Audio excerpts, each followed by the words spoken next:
how we form beliefs and how do they sit with us now. When we go into a practice, we start with checking in. As you're looking around the room that you're in or the location, what are you taking in with your eyes? Let yourself really settle into the moment in your body as well. Let your body be supported. Notice that we're here in a specific moment in time, looking at our experiences and the beliefs that we formed about ourselves from those experiences. So, one of the real key foundations of healing trauma and of working with the past is that we need to stay here in this moment. We need to be aware that we're not 7 years old again.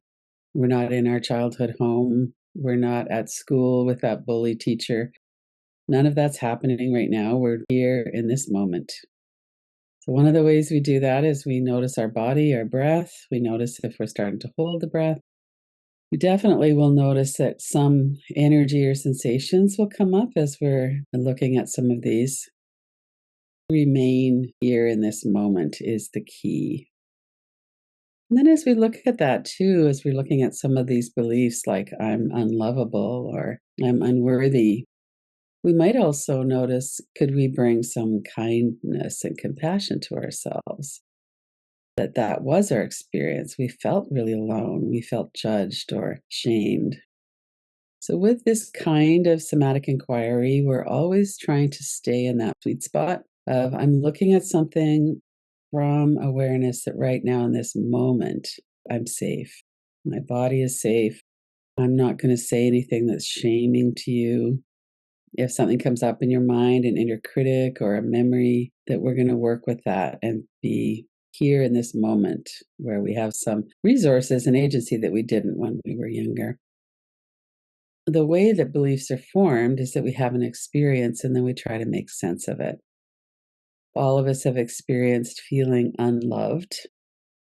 Most of us have experienced feeling loved. We have the negativity bias in the brain. We're more likely to make a belief out of a negative experience or a scary experience. Just the way the nervous system works. Let all of that go for a minute. Come back into awareness of your body, your breath, that you're here doing a practice. We're here in this moment. We can feel our body. We can feel the support that's here. Anytime, if this is too uncomfortable, just stop, open your eyes, look around. You do some tapping on your forehead, hold your hands. You can do lots of those practices that bring us back. Core deficiency beliefs are false. They are a belief that form when we're young, often as a child, that there's something wrong with us. The reason we form those beliefs is because as a child, our brain's not developed enough to really see clearly, but it's too risky to believe that our parents, our teachers, our caregivers are wrong because we rely on them for food, for shelter, for all kinds of things. So we take the blame on ourselves to minimize the risk to the caretaker relationship. So it's good to know that. It explains a lot, actually. Those unconscious beliefs are stored in our body, they're stored through experience. We can go into them as a somatic inquiry in our body and release them. Because in our conscious mind, we know, yeah, I know I'm not stupid. Of course I'm not. But if we had experiences of that when we were a child, then that belief is lodged in our unconscious mind. That's what we're working with. So take a few breaths as you're getting settled. Do a reset from all of those words. Notice your body, your breath. And I'm going to say some really common beliefs. And just the fact that they're so common says something that it's not as true as what we believe that it is. So one of the first really common beliefs is that I'm unlovable. So if you put I have experienced at the beginning of the belief, let's work with that. I have experienced feeling unlovable. And then let your mind bring forward some examples of that if that's what happens there. It might feel entirely too risky to go there. If that's the case, you might just kind of open your eyes, look around, let it be a little bit more in the background. If you can, let yourself see What were your experiences when you felt unloved or unlovable? I have experienced feeling unlovable. Notice the energy in your body. Oftentimes, there's a heaviness in the chest or a tightening in the shoulders or jaw. Notice what's happening in your body. Let's work with that right now. Just kind of let your body be more regulated. Let your breath be smooth. Take some deeper breaths. I have experienced feeling unlovable. If there's intense energy in your body, you could put your hands on that part of your body. You could hold your hands, remind yourself of touch. You could also look into the space around the outside of that energy. So, if when I say that, or if you say that to yourself, I have experienced feeling unlovable, and you get this kind of sick feeling in your stomach, notice what happens in the rest of your body. Can you find an edge to that sensation? Most sensations kind of taper off. There is a stopping point for a sensation. So, one of the things that you might do is just notice, where do I not feel the sensation? And so often these memories will come in. Oh, yeah, there was that time when I was at school and that person was making fun of me, and I just felt like a loser. I felt like nobody could possibly love me. I remember being at home and my parents were really absorbed in other things and other people, other pressures, and they just didn't pay any attention to me. Our experience is that if we're not attuned to and paid attention to and hugged and savored, appreciated, that we feel there must be something wrong with us. So if memories are coming up, let them come. Keep your breath going. Yeah, I have experienced that. If it's an image or memory, you might put it into a frame on the other side of the room. That's a really effective way to let our unconscious mind, our body, our brain know that we're not in a situation like that anymore. We're actually looking at a memory that came up. So as you put it over there, look at it not out of your own eyes, because that makes it seem more real, but look at it as though you can see yourself in that image as well. So if you're seeing yourself sitting at the kitchen table when you were a child and you're being ignored, or perhaps something abusive or harmful is happening, see yourself at the table too. So you're not looking at it out of your own eyes. These are all ways that we can help our brain to know that we're looking at a memory. As you're doing that, take a few breaths if that feels okay. And then take your eyes around the outside edge of that frame. So put the image in a frame and then take your eyes around the outside a couple of times in one direction, a couple of times in the other direction. And then look back into the image. Notice what your experience is now. Settle into your experience in your body as well. So I have experienced feeling unlovable. I believe I am unlovable. So let's take the I have experienced away and just work with the core deficiency belief itself. I'm unlovable. Does that feel true? Some of your experience will indicate that it is. Notice your body and your breath. We're looking at this belief that you formed. I'm unlovable. What is the evidence for that? Of course, the evidence is the experience that we had where we felt that way. I have experienced feeling unlovable and I formed a belief. And now let's go into the opposite of that. I have experienced feeling loved. I've experienced feeling lovable. The first thing that comes into your mind is, well, I don't know if that's entirely true. So it doesn't have to be the 10 out of 10 I've been loved, although it might be. Oftentimes we have moments or memories of somebody who loved us unconditionally. Maybe not as a child, maybe it was later in life. And also, we're really cultivating this unconditional love for ourselves. So I have experienced feeling that I love myself. I've experienced loving myself. Let yourself feel that. I have experienced feeling loved.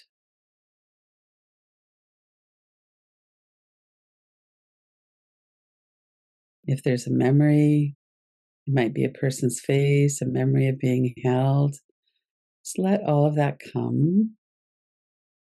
Really let yourself feel that, whether it's self love or someone else, or maybe it's an animal. I have experienced feeling loved and feeling lovable.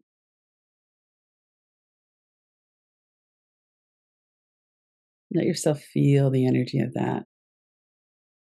If your mind wants to go back to the others, see if you can keep it here. I've experienced feeling lovable. And then drop the first part of it and just say to yourself, really feel that I am lovable. Notice what happens in your mind, in your body. I am lovable. It might bring up a storm of resistance, rebuttals. There's a feeling or a sense or a conditioning that we have to be perfect to be lovable. We know that's not true because we love other people who are not perfect. This is a nervous system issue, a trauma response. I need to be perfect to be lovable. So we could look at that and go, yeah, that's not true. And to feel that in your body, I am lovable. Let yourself experience some examples as well. A memory of something, of someone, of yourself. Maybe for the first time in your life, really offering yourself kind, compassionate love, wholehearted acceptance. Let that soak in to your bones. I am lovable.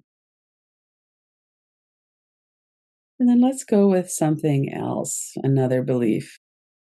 It could be I'm stupid, I'm not worthy. Unworthiness is another big one. I have experienced, and just fill it in with your own, whatever comes to mind when you think of a persistent core deficiency belief.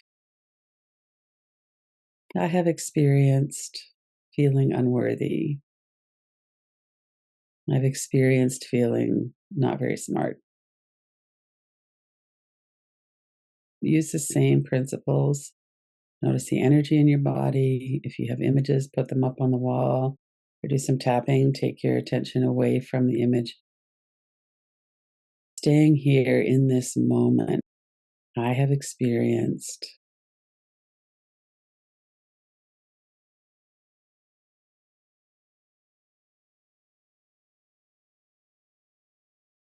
And notice what happens in our body when we look at that. There's probably some kind of contraction or tightness in your body. Maybe you're holding your breath. Maybe you've gone into a fight or flight or freeze response. You're angry at the people who were involved in making you feel that way. Every time I brought home a report card that didn't have an A plus, I got scorned for that. What's the matter with you that you couldn't do better? So much of this is unfair, and it is simply not true. Think of a child that you know and love who has trouble in school. We can often look at that and go, well, what's happening there? Maybe they're not sleeping at night because there's violence in their home, or maybe they have a learning disability. Their brain works a different way. They have dyslexia or something. But we would never go to that person is stupid or that person is unworthy.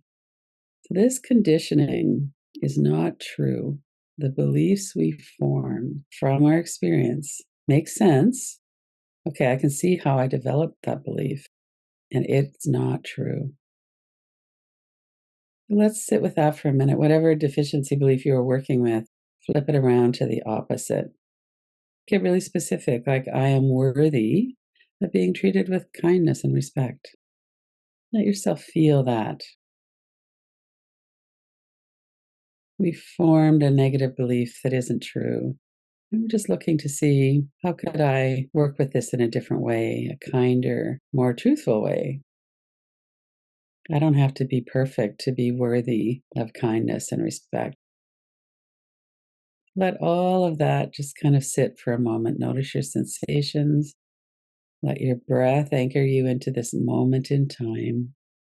Inhale, exhale. Let your body release any tension that's built up. You might want to move a little or do some shaking.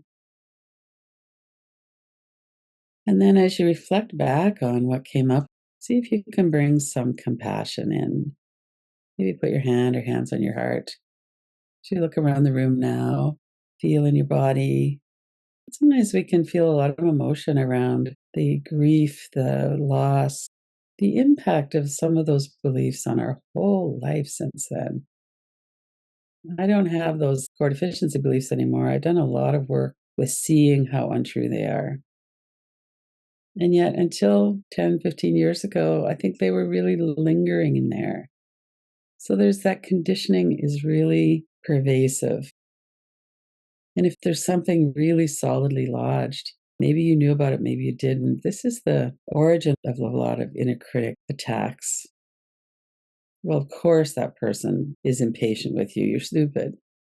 So we have all of this unkindness that happens underground, and it's really helpful to bring it up into the air.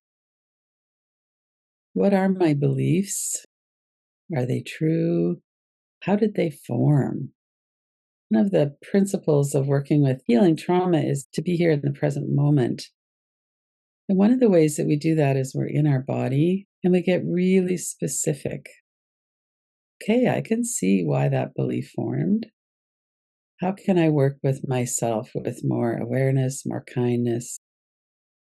I have experienced in front of a belief can be very helpful as a tool to remain as the witness, to remain aware that we're looking at a belief. We're looking at the experiences that led to the belief. Let your whole body release. And then, if you want, bring your hands to your heart and let yourself feel your own tenderness. Let yourself be supported and nourished by your own care. Really be here for ourselves is something that we can always do. We might not have been able to when we were a child, but we can do it now. To let ourselves feel that is very nourishing.